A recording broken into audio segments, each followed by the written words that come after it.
Merhaba arkadaşlar, PES Sevenler Birliği kanalına hoş geldiniz. Epic gelene kadar açılım gerçekleştireceğiz arkadaşlar. İspanya milli takımı futbolcuların yer aldığı bir Epic paket geldi. Buradan Epic gelene kadar açılım gerçekleştireceğiz. Bakalım hangi Epic futbolcu gelecek. Geçen hafta da öyle dedik, çok geç verdi. Ondan önceki haftalarda da açılımlara baktığımızda arkadaşlar çok geç Konami Epic futbolcu veriyor. Umarız bu sefer erkenden Epic futbolcu gelir. Xavi, Casillas, Puyol. Kaleci ihtiyacımız yoktu. Xavi ya da Puyol'dan birisi gelirse iyi olur. Kim gelirse gelsin, zaten benim elimde renkli kartı yok arkadaşlar. Deneriz de. Maçlarda kendisini kullanırız. En son Inzaghi'yi de çıkarmıştık. Ben 1-2 maç oynadım ama futbol liginde maç oynanmıyordu. Ya benim internetimden ya da sunuculardan kaynaklı çok fazla takılıyordu. Maçtan çıkmayı bile düşünüyordum bazen maç oynarken. Umarız maç oynayacağımız zaman yani o sorunlar olmaz, başımıza gelmez diyelim. Konami de şu oyunun sunucularını bir düzelse, özellikle de online maçlarda çok fazla takılmalar gerçekleşiyor. Önümüzdeki perşembe büyük güncellemeden sonra umarız bunları çözerler. Epic için arkadaşlar şimdi bir açılım gerçekleştireceğiz. 3537 e-futbol paramız var. Öncelikle adettendir bir 100 ile başlayalım. İçeri girelim, oyuncuların yerlerini değiştirelim istiyorum. Pozisyon diyelim. Karman çorman bir şeyler olsun. Şimdi aşağı epikler bayağı aşağılara gitti. Santraforlar ilk sıraya geldiği için 100 iptal et, 100 iptal et. Tek atabilir miyiz? Hadi be Konemi. 100 futbol parasına hiçbir şey gelmedi. Renkli kart dahi vermedi. Şimdi 900'e tek atmaya çalışacağız. Bu 900'ü kritik. Belki ilk 900'ümüzde verebilir. Son dönemlerde hiç öyle bir şey olmadı ama yaparsa lahmacun yapıyordu. İptal et. İptal et. 5. de basalım arkadaşlar. 4. 5. Yine vermedi. Son haftalarda olduğu gibi yine Konami vermedi. Şu an içerisi renkli de değil. Dönmezse 10 tane standart kart gelecek. 10 tane standart kart geldi. Ben anlamadım ama son haftalarda çok zor veriyor Konami. Şuraya bakın, Kore'ye 5 yıldızlı bir oyuncu bile yok. Birçoğu 3 yıldızlı isimler. Biz bu sefer oyuncu değeri diyelim. Rodri ilk sıraya geldi. Epikler yan taraflarında. Şimdi de böyle denedik. İkinci de bastık. Ama bununla vermesi lazımdı. Atla diyelim. Hadi bir sürpriz olur mu? Olmadı. Hepsi de standart kart geliyor. Hani renkli kart da vermiyor. Renkli kartlar içerisinde bazıları yüksek seviyeliydi. Rodri yüksek seviyeli. Williams var, Olmo var, bir kaleci var örneğin. Çok yüksek seviyeli isimler de yer alıyor. 1637 futbol paramız var. Şu an son 900'lüğümüz. Paramız bitene kadar devam edelim. Olmadı futbol parası takviyesi yapacağız arkadaşlar. Şu 900'e çıkarabilsek. Çok kritik bir açılım.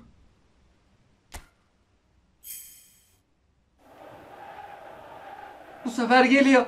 Ya üstüne odaklandım arkadaşlar. Dedim renkli karta falan dönmese. Epik gelişi. Oldu bir an dedim, hala dönmedi Epik'e. Bir an diyorum acaba şey mi verecek? Korkuttu. Xavi'yi gördüm, rahatladım arkadaşlar. Konami fake filan atar diye bir tırstım da yani. Dedim üstüne güzel Epic gibi geliyor ama hala ısrar etti. Yeşil yanıyor, yeşil yanıyor. Sonunda Epic geldi, Xavi geldi. Ben Xavi ya da Puyol'dan biri gelsin istiyordum. Xavi'yi çıkardık. Yanına bir de Rodri'yi ya da Williams'ı ya da kaleciyi alsa iyi olur. Hiçbirini almadı. Hepsi standart kart. Geriye 7 tane açma hakkımız kaldı ya arkadaşlar. Buradan deneyebiliriz. Ya da buradan mı denesek? Burada 65 tane isim kalmış. Inzaghi'yi çıkarmıştık. Buradan çıkarma ihtimali belki daha yüksek olabilir. Buradan deneyelim arkadaşlar. Üst üste Epic gelmedi. Hani keşke Raul gelse mesela. Bir 100 daha verdik. Sonuna kadar gidelim. Para bitene kadar. Tabi çok fazla bir açılım değil ama ya yine de vermesi lazım Konami'nin. İçeride neredeyse 100 tane futbolcuyu çıkarmışız. Yani 87 tane isim çıkarmışız. Olmadı. Oldu, içerisi sarı. Bir an o Epic gelişini görmedim. Olmadı dedim ama içerisini sarı olarak gördük. Buradan Epic'i çıkarıyoruz. Hem de Raul 7 numara. Süper oldu bu. Ben en çok Raul'u istemiştim bu pakette. Gelmemişti. Bu şekilde geldi arkadaşlar. Bugün 2 Epic çıkardık. Xavi ve Raul. İspanya milli takımının önemli isimleriydi zamanında. Raul'un da gelişi bu şekilde. Kendisini deneriz. İnşallah isteyen arkadaşlarımıza da en azı futbol parasına çıkar. Yani bizde bugün böyle yüzlere çıktı ama toplama baktığımız zaman çok geç geldi. Geriye 4 tane açma hakkımız kaldı. O 4'ü de buradan deneyelim o zaman. Şimdi orada üst üste belki vermez. Verir mi acaba buradan? Bir epik diyecektim. Bir an geliyor gibi gösterdi ama içerisi beyaz yandı. Son 3 açma hakkımız. Bir tane daha epik çıkarsak muhteşem olacak. 3 tane epik ama içimden bir ses Konami vermez diyor. Yine de zorlayalım şansımızı. Hadi be Konami. Son haftaların hatırına ver. Son şimdi bir açma hakkımız kaldı. 900 diyelim, para yok dedi. 100 dedik, iptal et. İptal et. 900. Şöyle taktik olsun. Bastık. Olmadı. Sonunda da vermedi ne yazık ki. Ama en azından Raul'u çıkardık arkadaşlar. O güzel oldu. Iheanacho 75 seviyeye kadar düştü kendisi. En son Player of the Week paketinden açılımlar gerçekleştirmiştik. Hiç istediğimiz futbolcuları çıkaramamıştık. 4 tane isim saydık arkadaşlar. Bir tanesi bile gelmedi. Özellikle de Rafinha ve Luis Diaz'ı çok merak ediyordum ama çıkaramadık ne yazık ki. Şimdi epikleri kadroya alacak olursak şöyle yerleştirelim. Diğer epik futbolcumuzu da kadromuza alalım, fullleyelim. Raul bu kadar antrenör istedi. 89.000. Geriye 75.000 antrenörümüz kaldı. Şeye yetmeyecek. Xavi'ye yetmeyecek. Oyuncu silmemiz lazım. Oyuncu ilerlemesi. Otomatik dağıtalım. Bu şekilde yaptı.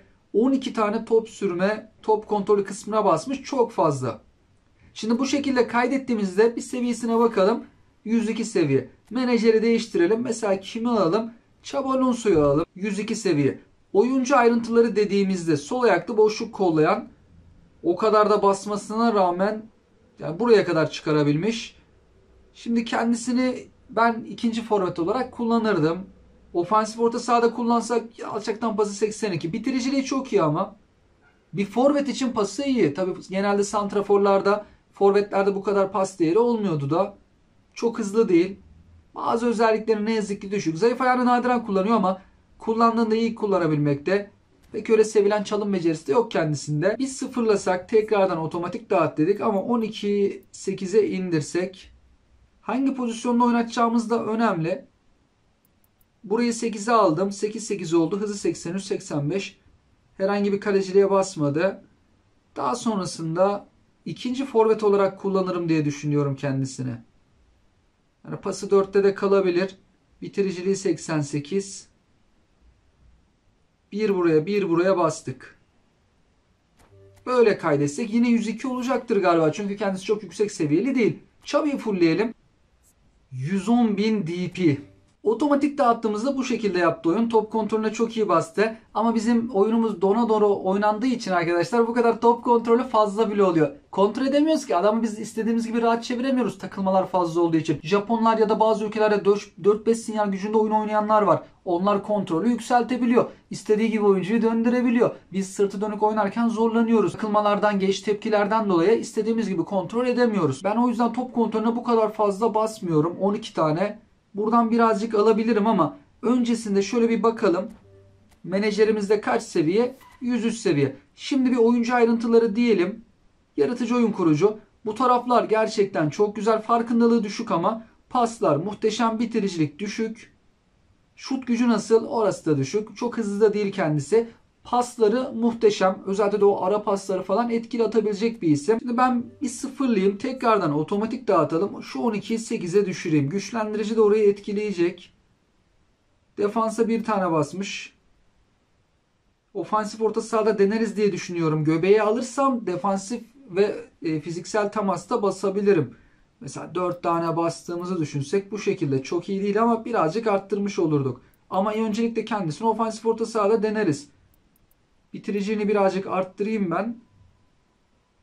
Hızı çok yüksek değil. 5 tane ilerleme puanımız var. Çok da kalmadı. 2 tane var. Çok da arttıramadık hızı. Sadece bir tane arttırabildik. Onu da bari şuraya verelim. Fiziksel temas kısmına. Oyuncumuz yine 103 seviye ama ben ofansif orta sahada değil de büyük ihtimalle göbekte kullanırım.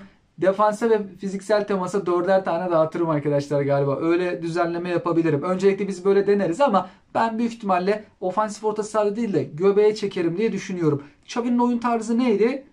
Yaratıcı oyun kurucu. Boşluk kollayanı daha çok tercih eden birisiyim ben. Ondan dolayı Xabi'yi belki göbek pozisyonunda kullanabiliriz. Bugünkü açılımlara baktığımızda geçen haftaki epik açılımlara göre iyiydi. Aslında çok iyi diyemeyiz. Yine geç verdi Konami ama geçen haftalarda çok ama çok geç vermişti arkadaşlar. Paketin yarısından çoğunu çıkardık. Inzaghi'yi vermişti. Ondan önceki haftalarda da bayağı kötüydü. Ama bugün mesela Raul'u çıkarmamız güzel oldu. İspanya paketinden de Xavi en azından çok geç olmasa da geldi. Bu futbolcuları da deneriz. Sahada neyi nasıl yapabiliyorlar? Gözlemlemeye çalışırız. Yeter ki oyunda çok fazla donma takılma olmasın. İstediğimiz oyunu belli bir ölçüde oynayabilelim. Sizler de yorum ve görüşlerinizi bizlerle paylaşabilirsiniz. İnşallah sizler de en çok istediklerinizi en az iyi futbol parasına çıkarırsınız arkadaşlar. Sizlere iyi yorumlar diliyorum. Hoşçakalın.